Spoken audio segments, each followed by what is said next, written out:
Hey everyone, welcome to The Pulse. My name is John Hancock, and today I'm really excited to speak with my friend Kevin Tuttle. Kevin is a very interesting man. He is on the front lines of the health freedom movement. He is a husband and a father of two, a man of faith, a God-fearing person, and interesting experiences in Alaska and Romania. So we're going to learn a little bit about Kevin and his life and his experiences. And we'll talk about the health freedom movement. And also we'll talk about Cardio Miracle. So welcome to the show, Kevin. Thank you, John. It's an honor to be here. How are you doing today?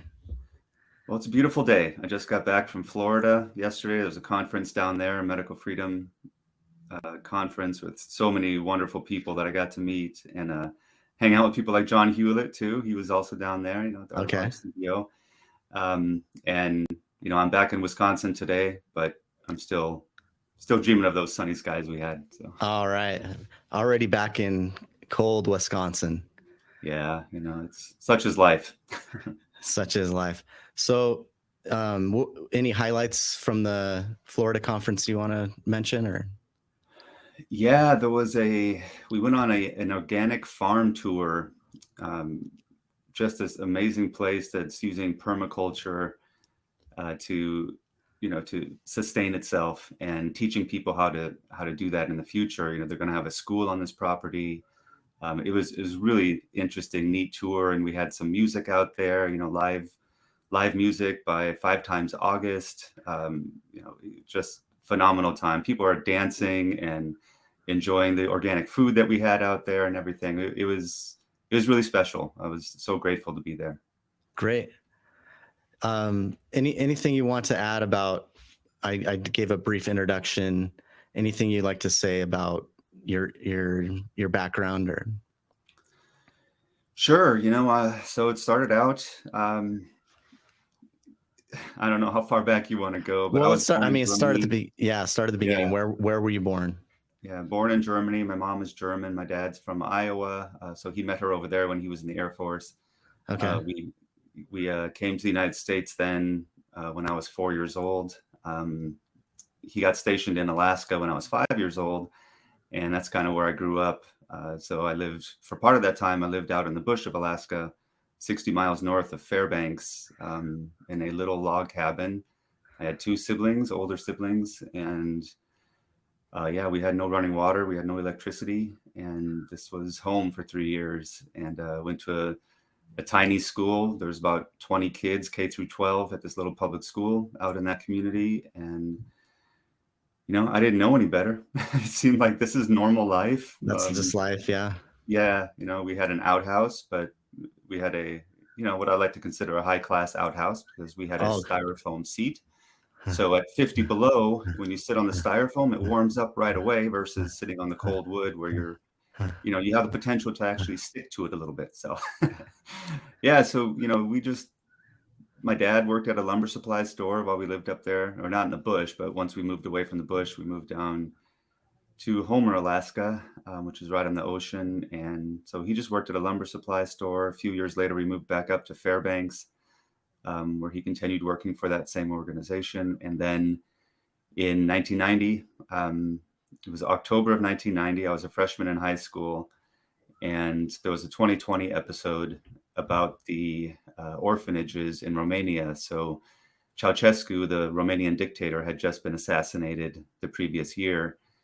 And they're talking about the, dire circumstances, because this was the first time that the Western media was allowed to see what was happening behind, communist countries like this, behind closed doors. And once, this was exposed about the orphanages, it was really bad condition. And it really touched my parents seeing this episode. And after the episode was done, my mom says, "That's it, we're moving to Romania." I just looked at them. I'm like, I'm going to bed, So you were a freshman in high school? Yep. And, they got emotional about stuff all the time. I'm like, oh yeah, it's just another thing. But they would also volunteer in the Fairbanks Rescue Mission. So my mom was a cook for them. She'd cook for the homeless. And, we'd go down there sometimes, and I mean, me and my siblings, and go feed the homeless too. We'd have dinner with them Mhm. and that sort of thing. So it was always nice to give back.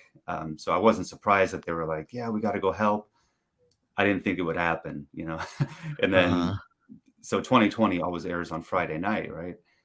So I think it was like Monday or Tuesday of the next week, I get home from school and my parents are there. My dad's home early from work. I'm like, what's going on? They're like, we're moving to Romania. I'm like, oh my, like, you're serious? We're going to Romania? And um, they're like, yeah, but it's just for 1 year. We're just going to go help for 1 year. And, that sold me. Like, I could do this for a year, go see another country. And Uh-huh. so, yeah, in January of 1991, we were on our way to Romania. Quite a culture shock, I'll tell you that. We took a train. So my grandmother was still alive at that time and living in near Frankfurt, Germany. So we stopped in to see her and my cousins and stuff, and then we took a train from Frankfurt to Bucharest, Romania, and we had to change trains in Vienna. And on the way, I mean, this first train we're on is just this beautiful European, sleek, clean, fast train, with amazing Uh, food and stuff. yeah. And then we get to the train station in Vienna, and we have to walk to our next train. And we're looking at this thing, like, does that train work? This can't be the train we're getting on, that thing. Uh-huh. So sure enough, this is, it's like a 1944 train or something is what it looked like. And the thing just reeked. It was awful. And the train ride ended up being like 24 hours, constant stops. But the most shocking thing to me was the every stop, you come to, they would throw open your door and say, passport, passport. And they're just yelling at you. This is the Right. middle of the night now. Right. It's like, Yeah. can't you put something on our door that says we've been checked? But no, they, every, 45 minutes, hour and a half, whatever, they're throwing open our door and yelling at us. So the constant stress. And then it was creepy too, because, in the Western European countries, you didn't have these loudspeakers and stuff at the train Mhm. stations, but they did once we got into Hungary. It just seemed a lot creepier. It seemed like something you'd see in a World War II documentary or something, where those loudspeakers in the concentration camps, Right, right. that's what it felt like. And Wow. so yeah, it So was it did was a little bit scary.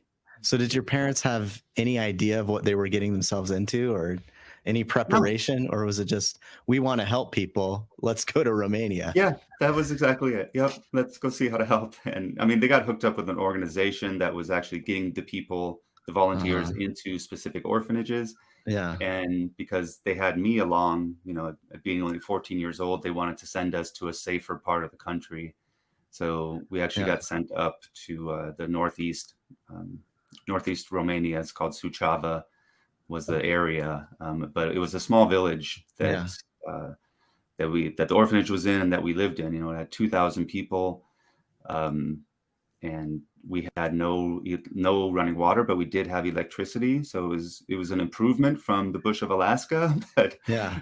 but not knowing the language or the culture or the monetary system. I mean, we had to change money on the black market. We changed dollars, but like if you changed $1 to lei, which was the Romanian currency, it would be like Mhm. 60 lei to $1. But if you did it on the black market, it was like 700 lei to $1. The risk of doing it on the black market is that you may not get out of there alive, or or they Uh, might rip you off, which did happen. We got ripped off a few times, but it was interesting. It was difficult. Learned a lot about humanity, I think. You especially seeing the kids in the orphanage. Once we finally started working there, mhm. um, you're seeing these 7, 8, 9-year-old kids who are atrophied in the fetal position, who are just lying in cribs and in their own mess, right? They've just been fed uh, basically soup, but just Yeah. broth, I guess, is what it was. Gruel. Yeah. Yeah. Um, so they all had bottle lips because they couldn't use spoons or anything, so they just would give them bottles, and they're laying there with the bottle laying next to them, and they just suck on this thing. And it was really bad. And it's one of those things. I think this is where humor kind of really took over in my life, because in order to deal with what I was seeing, I think the humor was a way of kind of letting that go, right? Like we all had to Right. deal with this. And there was a team of us, about 12 or 13 Americans, that in that first group that started working there, and we would meet for lunch. And I just remember this one lunch. There were many kids. Not all of the kids were in such dire circumstances as the ones, in the cribs.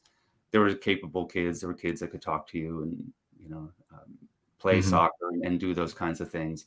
Oh, okay. But a lot of them had tics and had various issues going on. Hmm. So I just noticed one day, my dad, as we're all sitting around the table at lunchtime, my dad starts rocking like this back and forth, because a lot of the kids would do that to comfort themselves. They just rock. Hmm. So I saw what he was doing, and I started one of the other kids' tics. So I started just like doing something with my hand, right? That one of the kids did, and then one of the other Americans saw what we were doing, and they caught on. Pretty soon, all of us are doing random imitations of these kids, and we're just, tears are streaming from laughter. But I think it's because we were so hurt inside about what we were seeing. We didn't, like, how else can you let that out? There Yeah. was How do you deal with not that? right. We're not trying to be cruel to these children, but No. it was a way to kind of, get some relief from that pain that we saw every day. And yeah, so I ended up living, that year came and went really quickly. And then the mission kind of changed from working in the orphanage to helping the village overall, because we were Americans that lived in the village. The orphanage would have teams of people come and go every couple of weeks, but we were always the constant. And so the village residents would come over to our house and ask for help with various things. Sometimes it was, I need some shoes, can you help me get some shoes? Or most of the time it was some injury or another. And my mom became known as Dr. Ritza. My mom's not a doctor. She's just a really good mom and knew how to heal things naturally. Hmm. And then we had some medicines and stuff with us that we would give. And so because we didn't know the language very well, we had to designate each person who came over. Like they had difficult names for us too. Romanian names weren't what we're used to in American. And so we would designate whatever their injury was as their name. So, one guy came over with a finger injury that was really gruesome, and he became Finger Guy. So we got to go visit Finger Guy that day. And then there was Gangrene Guy up the road. He had gangrene on his foot, and I'd never seen gangrene before or smelled it, but my God, you'll never forget that smell. Wow. Yeah, and then what was really interesting is they had this belief that almost if you didn't know where you got sick from, like whatever illness you have, it could be like the gangrene guy, for example. Uh-huh. We asked what happened to him. How did he get this? Well, he got a draft. We accidentally had two windows open in the house. They had this Right. ultra Right. paranoid thought process about drafts. It was the weirdest thing. Yeah. Um, Yeah. I was like, you can't have two windows open. No, don't open two windows. I mean, it would be 85, 90 degrees in the summertime, and you're taking these buses, to various cities that are just packed like sardines. We're all standing up on this thing on the bus. And I go to open a window and I have the entire bus yelling at me because Yeah. there's one Yeah. other window open. I'm like, you guys, what are you doing? Yeah. That I'm But no, they're familiar. like, no, the I'm draft, the f- draft. I'm familiar with that. I lived in Italy, and they had this thing they believe in called colpo d'aria. They call it a hit of wind or a hit of air, and so it's the same thing. They'd see an American like me going out in shorts, and they'd Yeah, old ladies would come up to me and be, "You're gonna get colpo d'aria." right. So Maybe it's a Latin belief. Romanian's a Latin language too. So maybe yeah, it's like a culture. I don't. It was crazy though. People yeah, wearing winter hats, when it's windy out, or wearing them on the bus in 85 degrees. Yeah, but so I saw a lot of things over there. I saw a yeah. lot of atrocities. If it's kids who've not just necessarily in the orphanage, but beggars, on the street, kids who don't have legs, kids who I mean, some of the stuff I saw was just awful. Yeah. And I think it kind of prepared me, you're prepared me for what I'm dealing with now in the medical freedom community, and being able to kind of distinguish between what's really bad and what's like, all right, guys, we're getting a little paranoid about things, or, Yeah. to toughen up, I guess. Because you've seen just the harsh realities of life in Romania. And I mean, even your upbringing in Alaska, it seems like your parents they weren't wealthy. They Not at were, all. they were, It was paycheck to paycheck. and, but very adventuresome.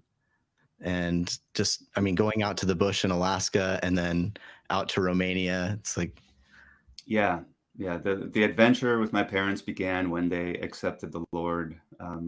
When that happened, their lives changed, and they dedicated their lives to doing what it is that God wanted them to do. So they felt that seeing that 2020 episode was divine intervention, was God opening a door, and huh, they just wanted to listen. So they said they would do whatever He wanted, and 40 years later, or I guess 35 years later for me, I did the same thing. So I'm in that same kind of boat right now, where all these doors have opened for me, and I know that has to deal with coming back to the Lord myself 3 years ago.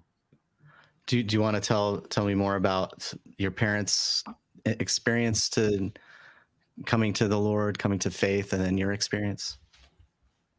Yeah, my parents were, so my mom being German, coming to the United States was a culture shock for her.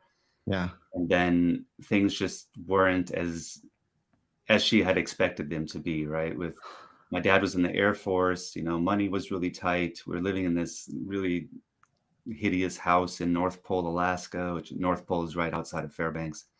Okay. And everything was just dark and cold and miserable. And my mom really got into this depression for a while. Uh-huh.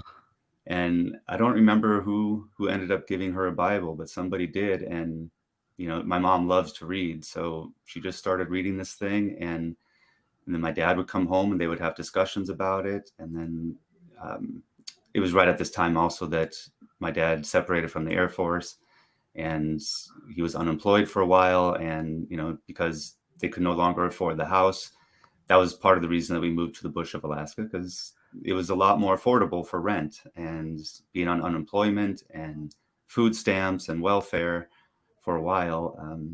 That was a place that we could do that. So during that time is when somebody led them to the Lord out there, and they haven't stopped since then. And so I mean, I grew up learning about these kinds of things, and Mm-hmm. I had an experience when I was 10 years old of being saved, quote unquote. And through my teenage years, I was living a pretty good obedient life. Uh-huh. And then once I got back to the United States when I was 17, I started falling away from the things I was taught, Yeah. and things became really easy to get away with, because you're taught when you're a kid, if you do this, there's a consequence. Well, Right. now I'm in the United States by myself, and if I do this, there doesn't seem to be any consequence. And in Uh-huh. fact, people praise it, like, "Oh my gosh, you did that! Let's do that again." That. And don't get me wrong, I was still a good kid as a Sure. teenager, and being here in Wisconsin, without my parents, I was still a good kid. It's Yeah. I never got into drugs. I never got into uh, just stealing or anything like that. It's Yeah. just the things that I was taught didn't seem to be really prevalent in my life. Like, I Uh-huh. could get away with not going to church. I could get away with all sorts of stuff in that realm where there really were no consequences. Like, nobody cared. So, Yeah. and then as I joined, or not joined, after I graduated high school and I went to college, then I started hearing, the things that I believed in, like creationism, and just basically Mm-hmm. all the fundamental beliefs that I held.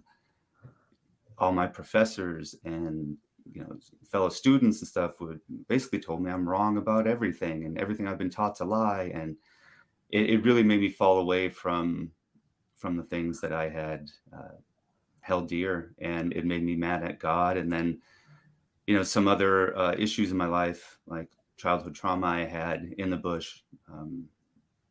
There were things that Mhm. my parents never knew about that was occurring to me, and I hid that from them for decades.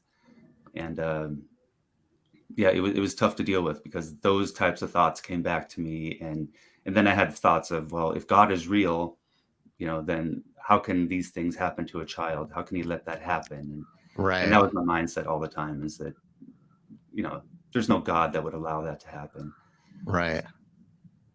So you were going through a time of your faith being challenged or tested, but it seems like your parents had given you an example of service too. They weren't just reading the Bible. They were actually, I watched some of your other videos. Even though they were very poor, they were going out and helping all kinds of people. And then this trip to Romania obviously was, I see it as what motivated by their desire to follow Christ, to serve people. So you still had that in your, and you were, like you said, you were still a good kid. You were just having your faith tested. Right, right. I had my faith tested. I failed miserably. um, yeah, despite what my parents taught me. It was, Yeah. I As definitely do had, we all. Yeah. yeah, I had the good role models in my life, not just my parents, but, friends I met in Romania who, they've been through so much in their lives and their faith and everything. They were all part of my life too. I saw what faith really does. Um, but when you get into a culture like we have in the United States, where we have everything easy, you want bread, you go to the store and you get bread. You want gas, you go get gas. Everything in Romania was tough. Sometimes you waited for a day and a half to fill up your gas tank, because that's how long the line was, and there was no gas. And you go to the bread store and the bread shopkeeper doesn't show up. So again, you're waiting there for hours and there's no bread. Um, so it's just a different life, and the people that have gone through a lot, I think that they almost have to be more spiritual, right? Because there's nothing else to hold on to. Mm-hmm. And so I noticed that a lot in Romania. Like, people really had strong faith. Mm-hmm. But here we got it all so easy. Everything's given to us. We don't have to fight for anything. It reminds me of this.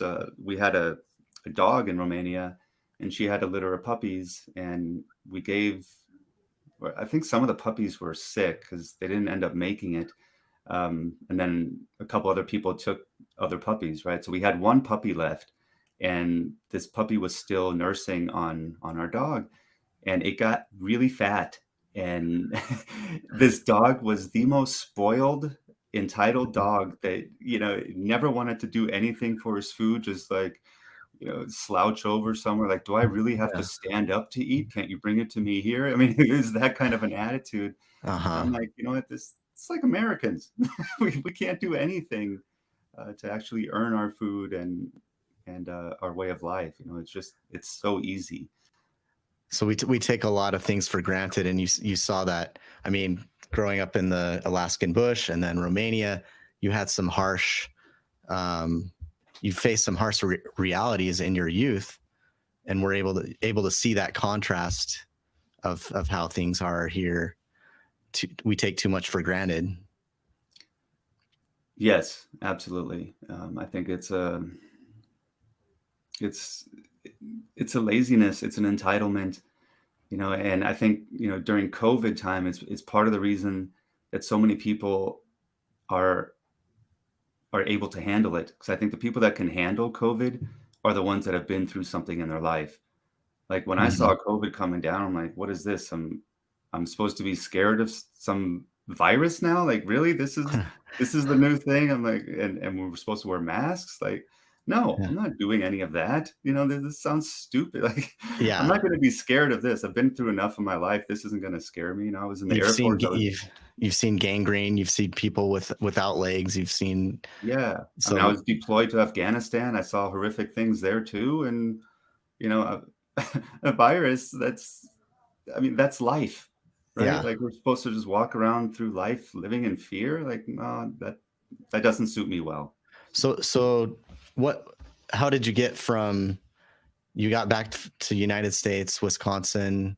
You started to have your faith challenged, but how'd you get from there to Afghanistan?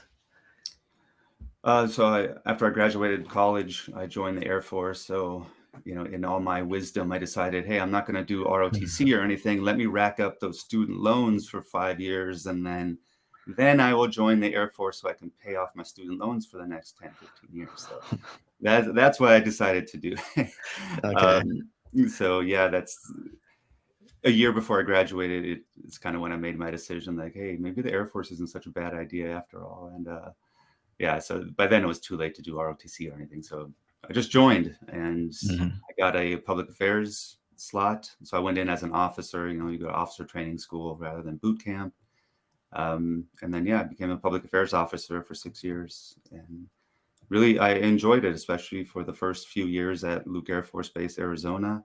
I loved it. It was an F-16 training wing. Just hearing those planes all day long and stuff, I loved it. It was fantastic. And then I got stationed at Patrick Air Force Base, Florida, and different experience. That was a space wing, so we had rocket launches every so often, but we didn't have any airplanes. And rockets are exciting when they go up, but they only go up every 3 to 6 months. We'll have a rocket launch, and then there's nothing again. So I didn't really enjoy Patrick. And during that time, they had a message going out that they needed public affairs officers to volunteer to go to Afghanistan. And I was the only one to volunteer. I contacted my public affairs colleagues, said, hey, you going? Are you going to volunteer? They're like, I'm not volunteering for that. Are you crazy? And I'm like, no, I want out of here. I hate Florida. I hate this base. I didn't hate Florida. I hated the base I was at. Okay. And I'm like, I'd rather be in Afghanistan than here. And yeah, so I volunteered to go. And then most of my buddies got tasked anyway. So, once the volunteers didn't pan out like the Air Force thought, they're like, well, easy enough fix. You guys are going anyway. So how long were you in Afghanistan? For a year. For a year. Yeah, 2006 to 2007. So maybe your experience in Romania had prepared you a little bit for experience in Afghanistan. Yeah, it all plays together. That's what's so neat about looking back on life is you're like, all right, God was already working in my life at this point and at this point and at this point, and I probably couldn't have handled anything had I, started at that point. Like going to Afghanistan being the first thing that ever happened to me in my life, probably would have been really hard. But overall, I mean, I saw worse things in Romania than I did in Afghanistan. So. Yeah, and sitting on that, going to that outhouse in the Alaskan bush, maybe got you ready for all of it. Definitely. We had toilet seats in Afghanistan, so one of those small things that you can appreciate now, especially maybe one of those many things we take for granted. Always, I try to. It's hard. Don't get me wrong. I'm not like some guy that goes to the bathroom and thanks God for his toilet seat and heat. I forget to do that too. But sure. You do try to not take things for granted as much and think about, I'm breathing fresh air and there's sunshine on my face, which is what I was so grateful for this last weekend in Florida. Yeah. Oh, that's nice. Yeah. Especially the contrast from Wisconsin Yeah. So okay, from Afghanistan to the health freedom movement, how did that happened? Because my kids. So once I separated. Okay. Yep. So I was married. Right after college, I got married to Bonnie, and so in 2000, I was in for 6 years, and after I separated then from the Air Force, we talked about having kids because I didn't want to have kids and then be deployed. I'm like, this is no way to do it. For me, there are people who can handle doing that. I didn't want to be away from my kids like that. So my daughter, we had a daughter first. When Bonnie was pregnant with her, I got hurt at a gym doing some pull-ups, and my neck kind of snapped on my last pull-up. And so on the way home, I was in a lot of pain, and there was a chiropractor's office there. And I just stopped in this chiropractor because I heard that they can help people. I'd never been to a chiropractor before, but I walked in there, and I mean, this is looking back again, this is God in my life. And I feel so fortunate for hurting myself in the gym. I feel so fortunate for that chiropractor. Uh-huh. He basically said, "Look, I'll help you, but you need to come back tomorrow night and watch this video that we have, kind of talking about medical things and stuff." I was like, "Whatever you want me to do, man. If you can help me Yeah. today, I'll assign my car over to you. Whatever you want." Yeah. Uh, so I came back, and the video was about the polio hoax. We've all heard the polio story. It was Right. ravaging everybody, and there was no solution until this vaccine came out. Well, Right. it's That's the all a lie. narrative. Right. That's the narrative, right? So this was talking more about DDT being a huge cause, Yeah. and other chemicals. So it already started waking me up. In my time in the Air Force. So I was not a vaccinated kid. I was born in Germany, and my mom felt like that was unnecessary. We don't need to shoot him up with something. He's a healthy baby. He's a Yeah. healthy toddler. He's a healthy child. Like, there was never a reason for me to get these shots. Right. So it wasn't until I joined the Air Force that I got any vaccines. And I wish that hadn't happened either. But thankfully, I seem to be doing okay right now. But Uh-huh. I was already open to the idea that you don't need to be vaccinated. And so when my chiropractor asked me, it's like, "You're going to have this baby soon. So what are you going to do about vaccines?" And I just kind of stared at him. I'm like, I don't know. Whatever the doctor says, I guess. I don't know. Yeah. And he nods. He's like, "I want you to read this book. It's called Evidence of Harm by David Kirby." And I took it. I got about a quarter of the way through that book. And I told Bonnie, I'm like, "Hey, we are not vaccinating, just to let you know that."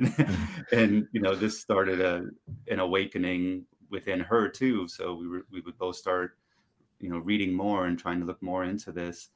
The thing that really woke me up about Evidence of Harm was the fact that the CDC recognized a link between vaccines and autism. So instead Mhm. of telling the public, "Hey, there could be a link, there could be a problem here," a bunch of the CDC doctors got together at a place called Simpsonwood, Georgia, and tried to cover up those links. Mhm. So they were intentionally trying to mislead the public, trying to hide this information from the public in order for this vaccine program to continue. So when we made our decision that we're not vaccinating, and then it went beyond, "Hey, we're not vaccinating. We're also not having our daughter in a hospital. We're going to do a home birth." We're like, we wanted out of that system completely. Right. And but basically that was it. Like, we made that decision in 2007. My daughter was born in 2008, and then there was really no more talk about it, no more reading about it or anything until about 2016. I was on Facebook, and I just posted, it was October of that year, and I just posted something about the flu vaccine. I said, "Oh, here comes the flu shot propaganda," because on TV, like, it was the constant, "Go get your flu shot, get your flu Right. shot." But the messaging had changed. It wasn't "get your flu shot to protect yourself." It was "get your flu shot to protect others. And if you don't do it, you're irresponsible." That Right. sort of Right. messaging. I'm like, this is messed up. Like, I'm looking at my kids who are always healthy. They don't miss school. They don't, they're not homesick all the time. They don't have ADHD. They don't have, autoimmune issues. They're nothing. They're completely healthy. They got nothing Right. going on with them. Like, how are my kids the problem? It seems like when I look around, I see nothing but sick kids here in the United States. Yeah. And so it really made me mad that I got attacked by all my friends on Facebook about the fact that, I could speak poorly about a vaccine. And then they wanted to know, is it just the flu shot that you don't like? Is it all vaccines? Do you know that vaccines have saved millions of lives? We probably wouldn't be here without vaccines. We should be glorifying these people. Like, Yeah. it got insane, but I couldn't answer a lot of their questions because I really hadn't looked into it so deeply. Mhm. But they pissed me off. Yeah. And so I went down the rabbit hole. I said, I know I'm right. I know this Yeah. in my soul. I know it in my gut. And I'm going to look into this. And I basically haven't stopped looking into it since then. And it's kind of what led me here to what I'm doing now in the medical freedom community with Spirit PR, where I'm trying to give a voice to those who don't have one. The silencing from big pharma. You hear that 70% of mainstream media income comes from advertising from big pharma. So all the cards are stacked against us. We can't get out onto mainstream media and tell our stories because of that funding. And so that's what I'm trying to help overcome, is to find another way to get these messages out. And social media is great for doing that, because podcasters are reposting their stuff and sharing other people's stuff, and it's, the messages can get out there via podcast. Speaking of messages, we have a clip of Kevin standing up to, I think it's called ACIP. Is this? Yeah. So at the CDC, ACIP is the Advisory Committee on Immunization Practices. So this is in Atlanta, Georgia. And they hold these meetings quarterly, I believe, or maybe 3 times a year. And the public is allowed to give comment. So you're given 3 minutes to say what you want. And, all these doctors on this panel, they pretend to listen to you, and and then they disregard everything you just said anyway and vote in favor of whatever vaccine is put in front of them. So it's a complete ruse. It's all a sham. And these people don't have any souls. Can we take a look at that clip? You bet. I sat down the other day to watch Netflix, and as happens to every middle-aged man, I decided to watch a World War II documentary. It occurred to me that while watching this, that you people are going to be in a heap of trouble when the Nuremberg tribunal-like trials happen here, after your crimes against humanity are uncovered. Because what history shows us is that truth prevails. My grandmother survived a Nazi regime that eventually crumbled due to what the world finally saw was happening: mass murder. Your tyrannical regime is also crumbling. The people are rising up against this slow Holocaust you're inflicting upon us. You can't hide the truth from parents who have witnessed vaccine harm. I read this week that your buddies at the WHO recently revised how adverse events after vaccination are classified, so that if a child with a heart condition, for example, gets vaccinated and then dies, it was his heart condition that caused his death and not the vaccine. Isn't that convenient? Tell me how that's ethical. It's shocking how a product that isn't safety tested, isn't tested for carcinogenicity or mutagenicity, and has no liability can be so revered amongst medical professionals. What you call science is simply marketing, and people are seeing through it. For instance, people know that acute flaccid paralysis is polio, triggered by the oral polio vaccine. Changing the name doesn't change the condition. Your lies are being uncovered. The lies that come from this board and the CDC cause far more sickness and death than measles, chickenpox, whooping cough, and all the other diseases there are vaccines for combined. Let's take a look at some of your lies. Your slogan of safe and effective. The definition of safe is protected from or not exposed to danger or risk. Effective means successful in producing a desired or intended result. Clearly, your products aren't safe, since the Supreme Court ruled they were unavoidably unsafe, and countless testimonies prove their danger. I can only presume your intended outcome is to injure and kill, so I'll let you have the effective portion of that. You should be sued for misleading advertising.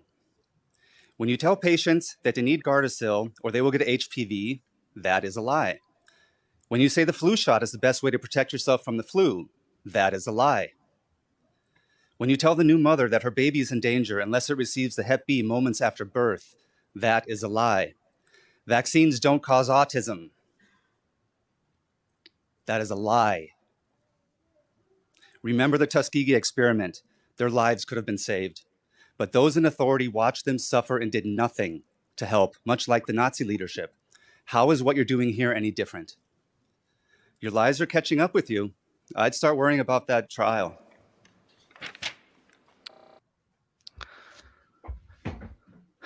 Wow. So this is great. In my opinion, and I saw a lot of people mocking this, and must have been similar to what they were doing to you on your Facebook page. But in my mind, this is someone actually speaking truth that's exposing lies, and that's why you're getting such a backlash. What has been kind of the reaction to this video? Yeah, vitriol basically Yeah. from the other side, from the people, in our movement, people who are waking up. I think that they appreciated it. Yeah. But yeah, I mean, overall, you get ridiculed when you speak against the mainstream in any facet. There's going to be ridicule, and I get it, but it doesn't stop me from still voicing what I feel needs to be said. We need to start telling the truth. This what's happening now in the gender confusion issue. Hmm. Um, the truth needs to be said. You can't cut off your twig and berries and become a woman. It just doesn't work. You're never going to be a woman, right?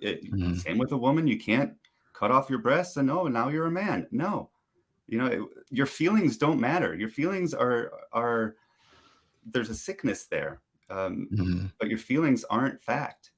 Um, this gender thing makes me so mad because we are mutilating children. Doctors are willingly mutilating children. And, it reminds me of there used to be a show called Nip Tuck on FX. I used to watch that. And there was an episode where this guy had a mental condition and he thought his left arm was not part of his body.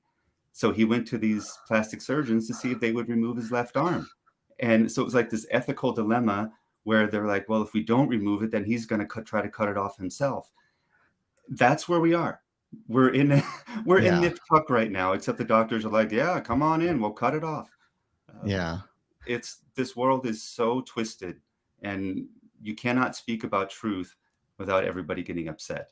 So when everybody hates you, I think you're at that point, you're like, you know what, I'm on the right side. This is where I want to be. Yeah. So you've moved from just finding out or having your eyes open to the reality of harm that's done in the name of medicine. Yeah. You've moved from that to actively pursuing, speaking out against the harm, and also finding ways to help people who have been harmed to have their voices heard. Do you want to tell us a little bit about your endeavors in that regard? Sure. It's one of my, again, God opening doors. I had somebody that I booked on the Robert Scott Bell show because I'm an associate producer on that show, and I book guests. And this guy's daughter, Grace, she had been killed at a hospital in Wisconsin. And, he came on the show to talk about that. And it was this, horrific story where she got 3 contraindicated medicines, and a doctor also wrote his own DNR, a do not resuscitate order, on her life.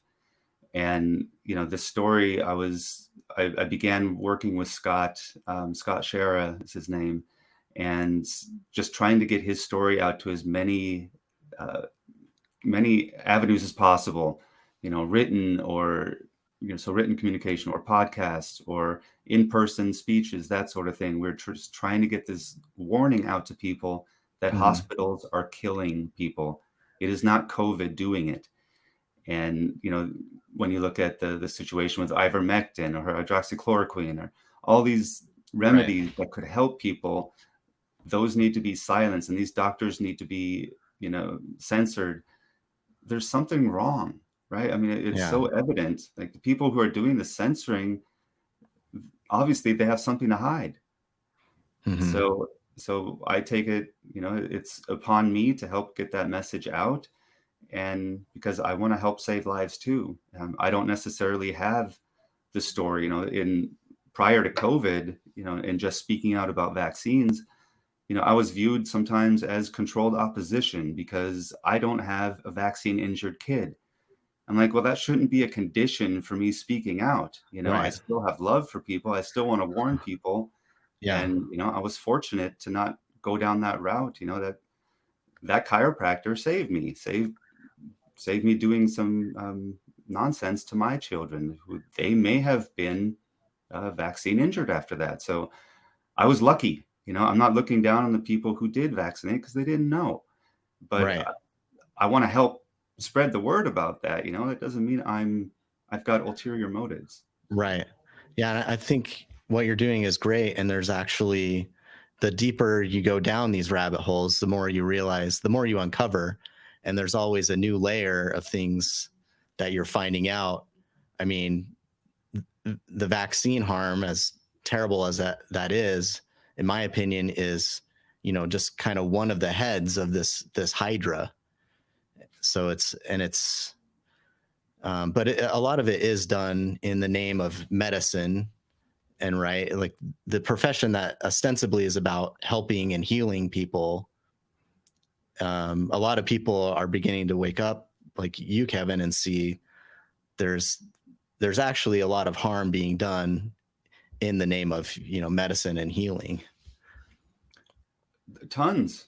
If you look at depression, for example, I've read recently a study that showed SSRIs don't do anything to help depression, yet everybody is taking these dangerous drugs that side effects are depression and suicide.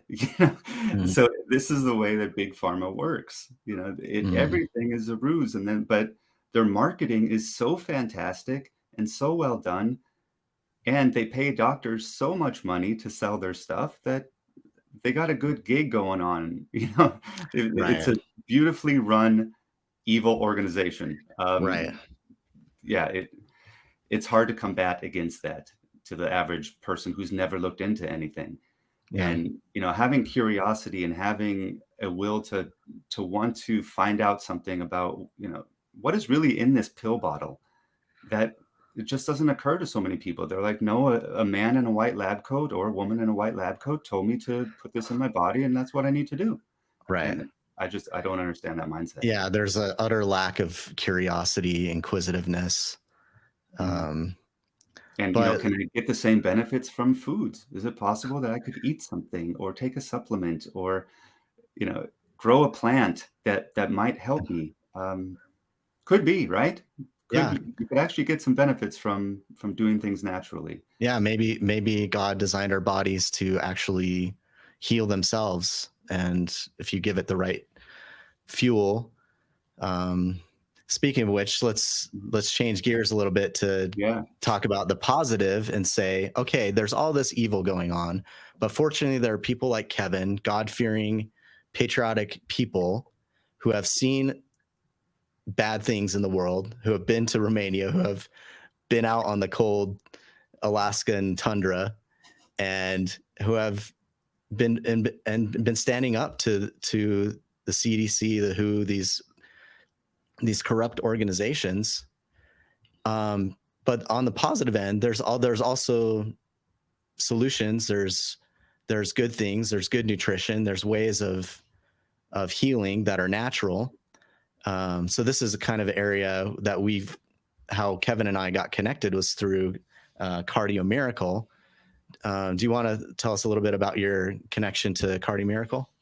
Yeah, so before I started working with Robert on the Robert Scott Bell Show, he would talk about Cardio Miracle often on his show. So I decided, all right, I trust Robert because he doesn't put anything into his body that isn't completely healthy for you. Maybe once, he'll have a tiny bit of sugar, organic sugar or something, but the guy is so disciplined and so smart with health. And he's promoting Cardio Miracle because he uses it. So I'm like, well, I'm going to try this product. And this is before COVID. So I started taking Cardio Miracle. Then COVID comes along and everybody's getting sick. I am doing well. Even in my family, and this is the biggest thing to me where I was like, that had to be the Cardio Miracle. My wife got COVID and, she was down for probably a week, feeling just miserable. And I woke up one morning, I felt like a truck had hit me, just awful. It was like 6 a.m. I stood up and I was really dizzy, just feeling awful. And I went back to sleep. Like I can't even get out of bed. I slept until noon, woke up, and I had no taste and no smell for about 2.5 weeks after that. So according, to what was going around at that time, if you don't have taste and smell, you have COVID. Right. Yeah, I felt completely fine after those 6 miserable hours where I slept it off. But I think that was the cardio miracle, because that was the only thing I was taking, cardio miracle. And I overcame it so quickly. And recently, we had some sort of respiratory issue going around too, and, flu, cold type thing. I never got that either, even though everybody in my family was sick. And by the way, they don't take Cardio Miracle. I've tried. I say, take this stuff. But the kids, they're kids. If they have to take something, they don't want to take it. But I think I got to be a better dad and say, you're drinking this now. Drink it. But no, Cardio Miracle it's been fantastic. I think it tastes delicious. I take it with me when I travel. I mean, it helps my body overcome the stress and the weakness that you get out there from traveling. For example, traveling is hard on the body, and I feel like I don't really have to worry about getting sick. And prior to that, when I would be on airplanes, I would always get a cold afterwards, right? Because you're breathing other people's, or the airports. Everybody's so gross and dirty anyway. But I haven't been sick. I really haven't been sick in 2.5 years or something like that since I've been on Cardio Miracle. That's great. Yeah. Robert Scott Bell is taking it, and there's a lot of people in the health freedom movement that are taking it. I found out about it, several months ago and started taking it.